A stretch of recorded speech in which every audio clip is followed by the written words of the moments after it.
হয়, আজি মই উপস্থিত আছোঁ চৰাইদেউ জিলাৰ সোণাৰী সমষ্টিৰ এখন বিদ্যালয়ত, ফুকনধাপ প্ৰাথমিক বিদ্যালয়।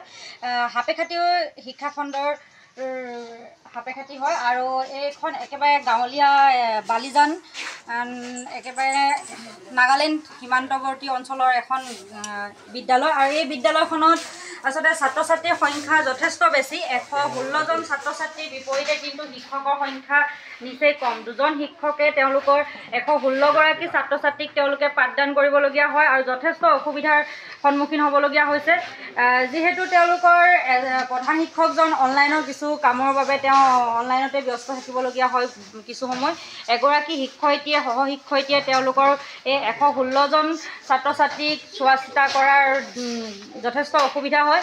আৰু আমি এতিয়া আহি উপস্থিত হৈছোঁ এই বিদ্যালয়খনৰ পাঠদান চলি থকা সময়তে আমি আহি উপস্থিত হৈছোঁ আৰু এই প্ৰধান শিক্ষকৰ লগত আমি কথা পাতিম। ছাৰ, কি ক'ব মানে ৰাইজে কৈছে, ৰাইজে কোৱা কথাখিনি মোৰ দ্বিমত নহয়।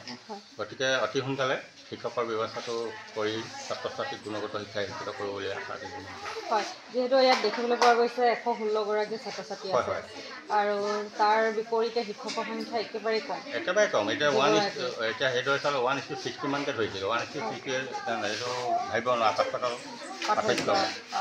গতিকে অতি সোনকালে মানে আমাৰ শিক্ষা বিভাগৰ তৰফৰ পৰা এনেদৰে চলাই আহিছে আপোনালোকে? এনেধৰণে চলাই আহিছোঁ। এতিয়াতো কি কৰিম, মইতো বিচাৰি পোৱা বস্তু নহয়।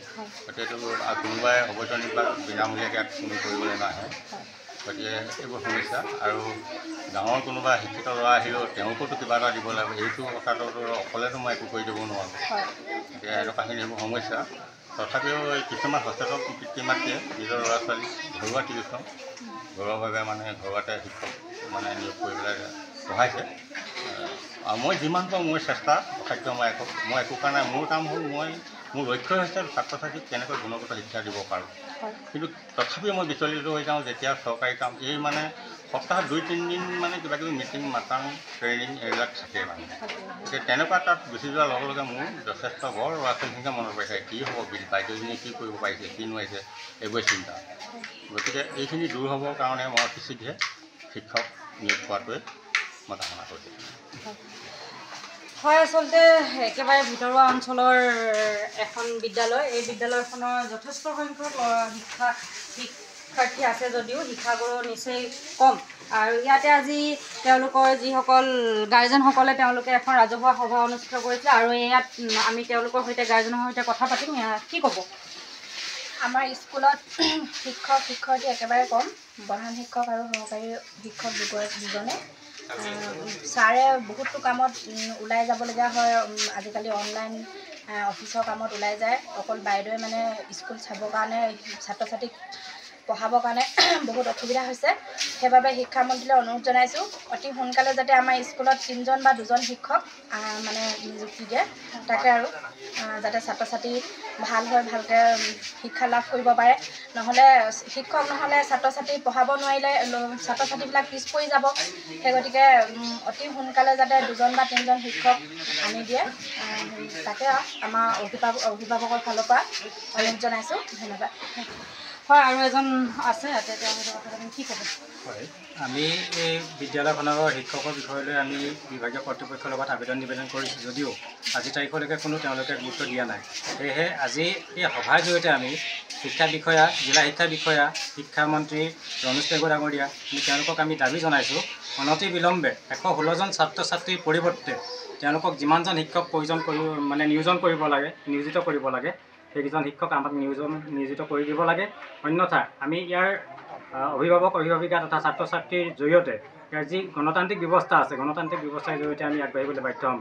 কিয়নো আমাৰ ভিতৰুৱা অঞ্চল হোৱাৰ হেতুকে আমি আমাৰ ভিতৰুৱা অঞ্চলৰ ছাত্ৰ ছাত্ৰীসকলক আমি উচ্চ শিক্ষাৰ কাৰণে সদূৰ সোণাৰীলৈ নিব পৰা আমাৰ যাতায়াতী অসুবিধা, অৰ্থনৈতিক অসুবিধা হোৱাৰ বাবে আমি নিব পৰা নাই। সেয়েহে আমাৰ গাঁৱত যিখন চৰকাৰী শিক্ষানুষ্ঠান আছে তাতে আমি ছাত্ৰ ছাত্ৰীসকলক উজ্জ্বল ভৱিষ্যতৰ বাবে শিক্ষাদানৰ বাবে আমি আগবঢ়াইছোঁ। তাতো যদি শিক্ষা বিভাগে এনেকুৱা হেমাহি কৰে তেনেহ'লে ইয়াৰ বিহিত ব্যৱস্থা আমি গণতান্ত্ৰিকভাৱে কৰিবলৈ বাধ্য হ'ম। ধন্যবাদ। হয়, আচলতে ইয়াতে যথেষ্ট সংখ্যক গাৰ্জেন আৰু অভিভাৱকসকল উপস্থিত আছে আৰু তেওঁলোকৰ সৈতে আৰু এগৰাকী বাইদেউ আছে, কথা পাতিম। কি ক'ব? হয়, আমাৰ ইয়াত ছাৰ নোহোৱাৰ কাৰণে বহুতখিনি দিগদাৰ হৈছে। যিহেতু আমাৰ এইটো এৰিয়াটো পিছপৰা অঞ্চল, তাতে ছাৰ নোহোৱাৰ বাবেও আমাৰ ল'ৰা ছোৱালী স্কুললৈ অনাটো অকণমান ছাৰ নোহোৱাৰ বাবে মানে ল'ৰা ছোৱালীবিলাক অকণমান পঢ়া শুনাত অকণমান পিছপৰাও হৈছে। সেই হেতুকে সোনকালে যাতে ছাৰ দিয়া ব্যৱস্থা কৰে, তাকে আমি শিক্ষামন্ত্ৰীলৈ, মুখ্যমন্ত্ৰী ডাঙৰীয়ালৈ আমি আমাৰ অভিভাৱক ফালৰ পৰা আমি বিনম্ৰ অনুৰোধ জনাইছোঁ। একেকৈ ধন্যবাদ। হয়, আচলতে শিক্ষামন্ত্ৰীয়ে ইয়াৰ কেনেধৰণৰ ব্যৱস্থা গ্ৰহণ কৰে এয়াও তেওঁলোকে অভিভাৱকসকলে প্ৰশ্ন উত্থাপন কৰিছে। আৰু নহ'লে তেওঁলোকে গণতান্ত্ৰিকভাৱেও তেওঁলোকে যি কাৰ্যসূচী তেওঁলোকে হাতত ল'ম বুলি আচলতে তেওঁলোকে কৈছে ৰাইজ। আৰু সঁচাকৈ ক'বলৈ গ'লে এখন পিছপৰা অঞ্চলৰ একেবাৰে ভিতৰুৱা অঞ্চলৰ এখন বিদ্যালয়, আৰু এই বিদ্যালয়খনত যথেষ্ট সংখ্যক ছাত্ৰ ছাত্ৰীৰ বিপৰীতে যি দুগৰাকী শিক্ষক আছে তেওঁলোকৰ যথেষ্ট অসুবিধা হৈছে। আৰু চৰাইদেউৰ পৰা মই পৰিস্মিতা ফুকন, এনিভাৰত 24। এনিভাৰত 24ৰ প্ৰথম প্ৰয়াস জুবিন গাৰ্গৰ গীতৰ প্ৰতিযোগিতা। জুবিনৰ গানে কি আনে।